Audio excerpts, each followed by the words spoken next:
سب سے پہلے آپ کو بتائیں، ابتدائی تحقیقات سے یہ بات سامنے آئی ہے کہ رونلڈ ریگن ایئرپورٹ کے کنٹرول ٹاور میں سٹاف کمی کا شکار تھا۔ وہ کام جس کے لیے 2 کنٹرولر ہوتے ہیں اسے ایک کنٹرولر انجام دینے پر مجبور تھا۔ یہ بھی کہ مسافر طیارے کے پائلٹ کو آخری لمحے ہدایت دی گئی تھی کہ وہ رن وے تبدیل کر لے۔ پائلٹس نے بات مان لی تھی، جس پر کنٹرولر نے کلیئرنس جاری کی تو طیارے کی سمت چھوٹے رن وے کی جانب کر دی گئی تھی۔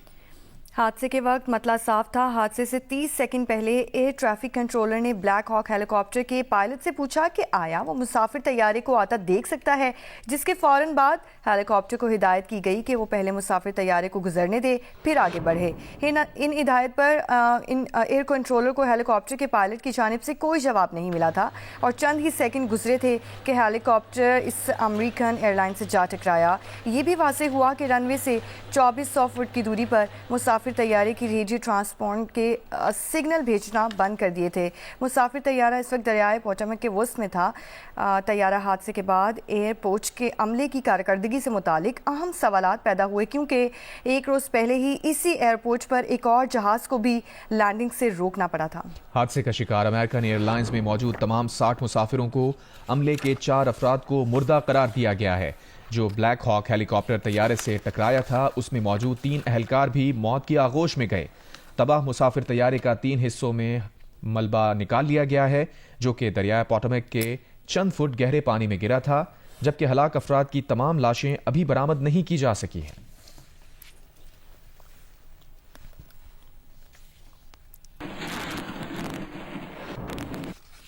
امریکہ میں مسافر طیارے سے فوجی ہیلی کاپٹر ٹکرائے جانے کے واقعے میں ہلاک مسافروں میں ایک پاکستانی خاتون بھی شامل ہے۔ اسرا حسین اس امریکی ایئر لائنز کی پرواز 5342 میں سوار تھیں، جس سے امریکی فوج کا زیر تربیت بلیک ہاک ہیلی کاپٹر اچانک ٹکرا گیا تھا۔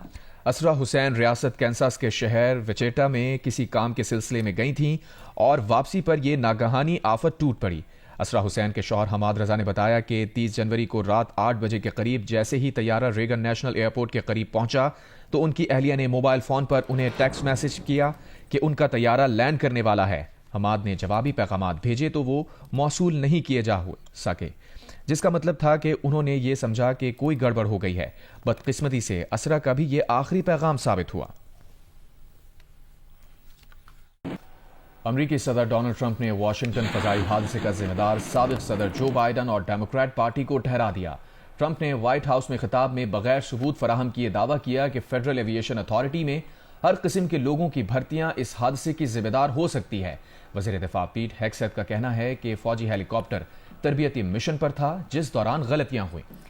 امریکہ کی فیڈرل ایوییشن اتھارٹی کے سربراہ نے ایلان مسک کے ساتھ اختلافات کے باعث ٹرمپ کی حلف برداری سے پہلے ہی استعفیٰ دے دیا تھا اور حادثے کے وقت ایف ایف اے میں سربراہ اور نائب سربراہ سمیت 8 اہم اسامیاں بھی خالی تھیں۔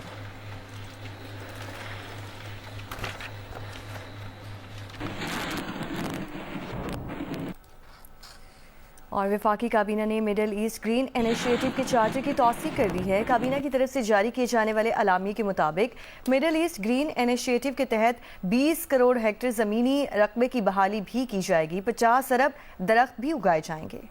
وفاقی کابینہ نے حکومت پاکستان اور یورپی یونین کے درمیان ٹیرف ریٹس کوٹا تقسیم کے معاہدے کی منظوری بھی دی۔ وفاقی کابینہ نے احتساب عدالت 3 کو اسپیشل کورٹ اسلام آباد میں تبدیل کرنے کی بھی منظوری دی۔ وفاقی کابینہ نے پائلٹ سے متعلق سابق وزیر کے بیان کا جائزہ لینے کے لیے فیکٹ فائنڈنگ کمیٹی تشکیل دے دی۔ فیکٹ فائنڈنگ کمیٹی مبالغہ آرائی پر مبنی سابق وزیر کے بیان کے محرکات، قومی ایئر لائنز اور قومی خزانے کو نقصان کا پتہ چلائے گی۔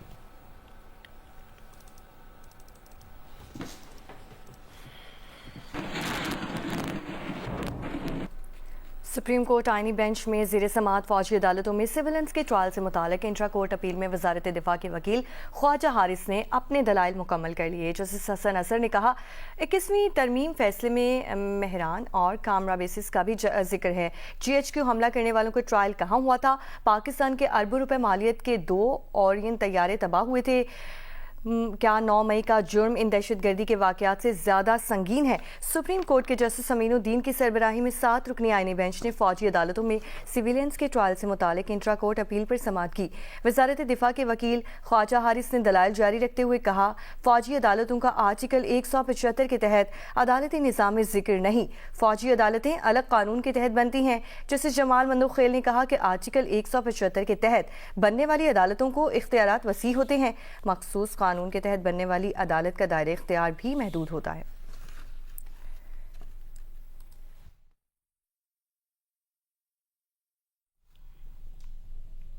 ضلع کرم میں 4 ماہ سے راستوں کی بندش کے باعث شہریوں کو علاج معالجے کے ساتھ ایندھن کی عدم دستیابی پر شدید دشواری کا سامنا ہے۔ شہری ٹرانسپورٹ نہ ہونے کے باعث پیدل آمد و رفت پر مجبور ہیں۔ مزید صورتحال بتا رہے ہیں نمائندہ جیو نیوز علی افضل افضال۔ ضلع کرم میں 4 ماہ سے راستوں کی بندش کی وجہ سے جہاں پارچنار شہر میں لوگوں کو مشکلات کا سامنا ہے، علاج اور ادویات نہیں مل رہے ہیں، وہاں دیہات کے لوگ بھی شدید مشکلات کا شکار ہیں۔ میں اس وقت پارچنار کے نواحی علاقے زیڑان میں موجود ہوں۔ یہاں پہ دیہاتی علاقے کے لوگوں سے پوچھتے ہیں کہ وہ کن مسائل کا شکار ہیں۔ کافی ڈسٹینس ہے پارچنار DHQ ہاسپٹل۔ جب ہم گاؤں سے لے کر آتے ہیں تو مریض تو بدقسمتی سے وہ راستے میں ہی ایکسپائر ہو جاتے ہیں، ایمرجنسی جو پیشنٹس ہوتے ہیں۔ فیول نہیں ہے کہ یہ پہلے تو پارچنار سٹی میں مکمل تقریباً جتنی بھی فوڈ شاپس ہیں وہ بند پڑے ہیں، اس میں سامان نہیں ملتا ہے، اور پھر جب مل جائے مطلب آٹے کی بوری، چینی کی بوری، سب کو پتہ ہے کہ وہ ایک وزنی چیز ہے، تو گاڑیوں کی نہ ہونے کی وجہ سے لوگوں کو لانا بہت مشکل ہو گیا ہے۔ تو جب ہم جاتے ہیں فیول نہ ہونے کی وجہ سے، جب ادھر پہنچ جاتے ہیں تو ادھر سامان نہیں ملتا، آلریڈی وہ ختم ہو چکا ہوتا ہے، تو جب بھی ادھر پہنچتے ہیں تو سامان ہمیں نہیں ملتا ہے۔ جی، دیہاتی علاقے کے لوگوں کی باتیں آپ نے سنی۔ لوگوں کا کہنا ہے کہ انہیں شدید مشکلات درپیش ہیں، کیونکہ راستوں کی بندش کی وجہ سے خوراکی اشیاء اور روزمرہ استعمال کی اشیاء پارچنار نہیں پہنچتے، اور جب کنوائی آ جاتی ہے دیہاتی علاقے کے لوگوں کو پتہ چلتا ہے تو سامان ختم ہو جاتا ہے، اور انہیں سامان نہ ملنے کی وجہ سے مایوسی کی حالت میں واپس اپنے گھروں کو آنا پڑتا ہے۔ شہری مطالبہ کر رہے ہیں کہ ربط کے راستے مستقل بنیادوں پر کھول دیے جائیں تاکہ عوامی مشکلات میں کمی آ سکیں۔ قبائلی اضلاع کو آئینی ترمیم کے ذریعے سال 2018 میں صوبہ خیبر پختونخوا میں ضم کیا گیا تھا۔ سال 2021 میں پہلی بار قبائلی اضلاع میں بلدیاتی انتخابات کا انعقاد کیا گیا، جبکہ بلدیاتی نظام کے قیام کے 4 سال گزرنے کے باوجود منتخب نمائندوں کو فنڈز فراہم کیے گئے اور نہ ہی اختیارات۔ قاضی فضل اللہ کی رپورٹ دیکھیے۔ 75 سالہ پسماندگی کے خاتمے کے لیے پہلی بار 2021 میں ضم اضلاع سمیت صوبہ بھر میں بلدیاتی انتخابات کرائے گئے۔ صوبے کے دیگر اضلاع کی طرح قبائلی اضلاع کے بلدیاتی نمائندے بھی تاحال اختیارات اور فنڈ سے محروم ہیں۔ ہم وہی بلدیاتی نمائندگان ہے جو ہمارے 3 سال میں تقریباً 3 حکومتیں آئی ہے۔ پہلے بھی PTI حکومت آیا تھا، اس کے ساتھ ساتھ PDM کے 13-14 مہینے کی حکومت آیا تھا، اور اس کے ساتھ ساتھ اس کے بعد PTI حکومت ہے، لیکن کسی نے بھی ہمارے قبائلوں کے وہ اختیارات نہیں دیے ہیں۔ قبائلی اضلاع کے بلدیاتی نمائندوں نے صوبے کے دیگر منتخب نمائندوں کے ساتھ مل کر آئینی اختیارات کے حصول کے لیے کئی بار احتجاج کیا۔ 12 سال سے صوبہ پر حکومت کرنے والی PTI بلدیاتی نمائندوں کو اختیارات کی تفویض پر آمادہ ہو گئی ہے، جس میں کوشش بھی کریں گے، لوکل گورنمنٹ کا حق ہے، اور کچھ ہمارے تحصیل کے ممبران جو تحصیل کے چیئرمین صاحبان، ان کے فنڈ منظور بھی ہو چکے۔ قبائلیوں کو گھر کی دہلیز پر ترقیاتی منصوبوں کی فراہمی کے لیے قبائلی اضلاع میں کل 711 نیبرہڈ اور ویلیج کونسل منتخب چیئرمین اور 25 تحصیل چیئرمین ہیں۔ قبائلی اضلاع کی پسماندگی کا خاتمہ بلدیاتی اداروں کو بااختیار بنانے سے ممکن ہے۔ بلدیاتی نمائندوں کو فرض کی فراہمی اور اختیارات نہ ملنے سے قبائل کی احساسی محرومی برقرار رہے گی۔ قاضی فضل اللہ، جیو نیوز، ضلع خیبر۔ وزیر اعظم شہباز شریف نے ایک بار پھر تحریک انصاف کو مذاکرات کی پیشکش کر دی۔ وزیر اعظم کی PTI کو پارلیمانی کمیٹی بنانے کی پیشکش۔ کابینہ اجلاس سے خطاب کرتے ہوئے وزیر اعظم کا کہنا تھا 2018 کے انتخابات کی تحقیقات کے لیے جو پارلیمانی کمیٹی بنائی گئی تھی وہ اپنے کام مکمل کرے۔